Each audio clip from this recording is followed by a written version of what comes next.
I'm Dastardly, and today we're going to hop dimensions to bring home 5 iconic Skyrim monsters to keep your players on the edge of their seats. Let's go. So, this is Skyrim, huh? Lacewing won't be happy if you bring back another dragon. Skyrim has a lot more to offer than just dragons.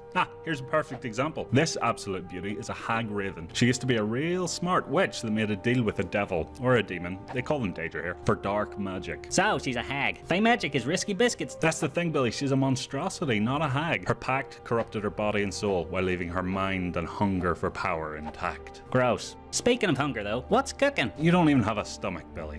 Besides, you probably don't want what she's having anyway. Hag ravens are known for their cannibalism, and have a particular liking for eyeballs. Okay, so dinner's off the table. Are we gonna bag this hag or what? Hold on. Hag ravens are smart, and can even be spoken to. She's bound to keep any budding adventurer entertained with storylines and quests of her own. Aha, so sending adventurers away on fetch quests could intrigue them enough to leave our dungeon alone. Now you're getting it. Sure, but come on, most adventurers are bloodthirsty murder hobos. So let's talk combat. Can she fight? Oh, you bet she can fight. She might look frail, but those talons aren't just for show. She has a devastating slash attack that can even give you a disease called brain rot. I'm glad I don't have one of those right about now. She's also a powerful spellcaster with decades to hone her craft, with a devilish pact on top. She devastates with Ice Spike, Firebolt, and even Fireball. Damn, we'll take her. Just keep her away from me. I don't know what she did to those skulls in there, but they weren't very talkative. What the? Hey, Dave, that tree just moved. Yeah, that's a Spriggan, Billy. They're usually pretty docile, but they can get angry if you start chopping down trees. They kind of look like the twig blights from back home. Pure evil. Perfect for our dungeon. Yeah, they're similar to blights in many ways, but Spriggans aren't evil. They're more like protectors of the natural world. Well, that sucks. How about those wolves? Could we at least take some of them? I'm afraid not, Billy. Those wolves are enthralled. The wolves are what now? They're under a spell. You see, Spriggans can charm beasts, and several of them working together have even been known to bewitch dragons. Trees and puppy dogs. We can't come back to Lacewing with these. She said it's your last chance. Hey, don't give up so fast. Spriggans are more like cannon fodder anyway. We just need a few of them to keep the would-be adventurers entertained while we get the matriarch ready to knock them down. The matriarch. Wait, trees have a leader? The matriarch is a much larger Spriggan with higher damage output and more health. But most importantly, all of the other Spriggans have advantage when she's around. That's cool and all, but I don't think Lacewing would like being mind-controlled. Them will only take a couple. Are you sure these things can even fight? They can summon swarms of wasps from within their own bodies, and they can even call on nearby animals to attack. Oh, and they have a poisonous claw attack to boot. Well, that all sounds great, but I could probably beat them with my candle. It is true they have a weakness to fire, but a burnt Spriggan is an angry Spriggan. Now instead of shooting bees, they've got flamethrowers. Now that's what I'm talking about. We'll take them. Didn't your mom ever teach you not to follow strange lights into the woods, Day? Them some will-o-wisps. You know what they say, where there's a will, there's a wisp, mother. Wisps don't have moms. Ghosts can't make babies, Day, trust me. Okay, well, we'll discuss that later, but don't worry, she's not a ghost. Not really. Some people think they're more like sorceresses that wanted eternal life and actually found it. Unlike liches, though, they're confined to the area of their transition. I guess the standard undead look wasn't for them.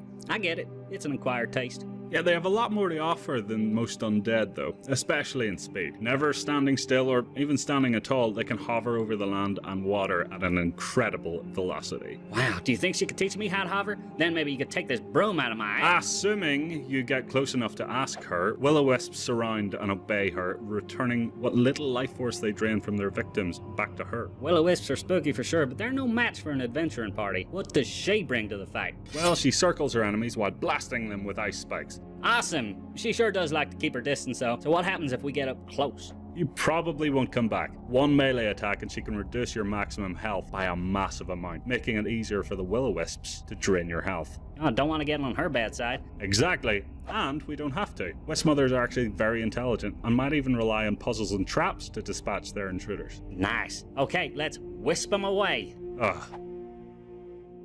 Ooh, it's nice to get out of the cold, but this is a bit much. You're just wearing too many layers. Strip down, like me. For the last time, Billy, I am not stripping down to the bone. I would die. I'm just hearing a whole lot of excuses. Enough. Just keep your eyes on those statues. Okay, why though? They're gonna move, aren't they? Yes. These mechanical marvels were built by a long extinct race of dwarves. Their machinery still runs today, nearly 4,000 years later. Dwarves aren't extinct. They are in this dimension, Billy. Things like this make our world settings so much more interesting to the adventurers and would encourage exploration, perhaps away from our dungeon. You're not suggesting we get rid of all dwarves, right? No, not at all. I mean, we would have to discuss it with Lacewing before we... No, we're here for the Forge Master. This modified war machine turned blacksmith is a formidable foe. Best left for high-level adventurers. I mean, this thing has breath weapons on par with dragons, and it can even cough up a fireball or two. I'm starting to see how the dwarves went extinct. Who the heck gives a golem fireballs? It may just be a side effect, as this golem is over 1,000 degrees Fahrenheit at all times. Just standing next to it causes searing pain. Bet you wish you stripped down now. I don't feel a thing. You will need all the armor you can get against this thing's multi-attack. It superheats its great axe and warhammer and wields them in a hand each. Haha, so it's unbeatable. Perfect, we'll put it beside the front door. We've got one more monster coming up, but I just wanted to let you know that all of the stat blocks for these monsters are available in the description below. Also, let me know in the comments, what kind of monsters from video games do you want to see in D&D? Okay, back to it. Oh yeah, I can appreciate the cold much better now. Hold up a gosh darn second. On top of a mountain feels like somewhere we might find a dragon. What, really? We are not getting a dragon. Oh, come on. Don't you at least want to see one? Besides, we're not replacing Lacewing. She sent us here to get a new undead sidekick, a dragon priest. Wait, who to what now? I'm her undead sidekick. Mate! Yeah, but you're just a skull, and dragon priests are fearsome liches and powerful magic users. Oh yeah? Name one thing they can do that I can't. Well, for starters, they can move. They might have withered away in their tombs over thousands of years, but that doesn't stop them with their 30 foot of hover speed. You know, I used to have a body before you robbed our dungeon.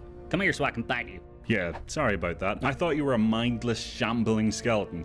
Speaking of skeletons, dragon priests can summon them, and zombies for backup. Whoop-de-doo, that's all standard lich stuff though. Hardly makes them a priest of dragons. Never mind a Billy replacement. You're right, they get their true priesthood from their abilities bestowed upon them by dragon overlords. Each dragon priest is able to use unique abilities themed to them by the type of dragon they worship. Sounds a bit culty to me, D. I don't know. Things might get weird in the dungeon. Yeah, we don't want this going to her head. She might expect everybody to worship her. Tell you what, if we ditch this loser, I'll worship her twice as much for both of us. Billy, you got yourself a deal.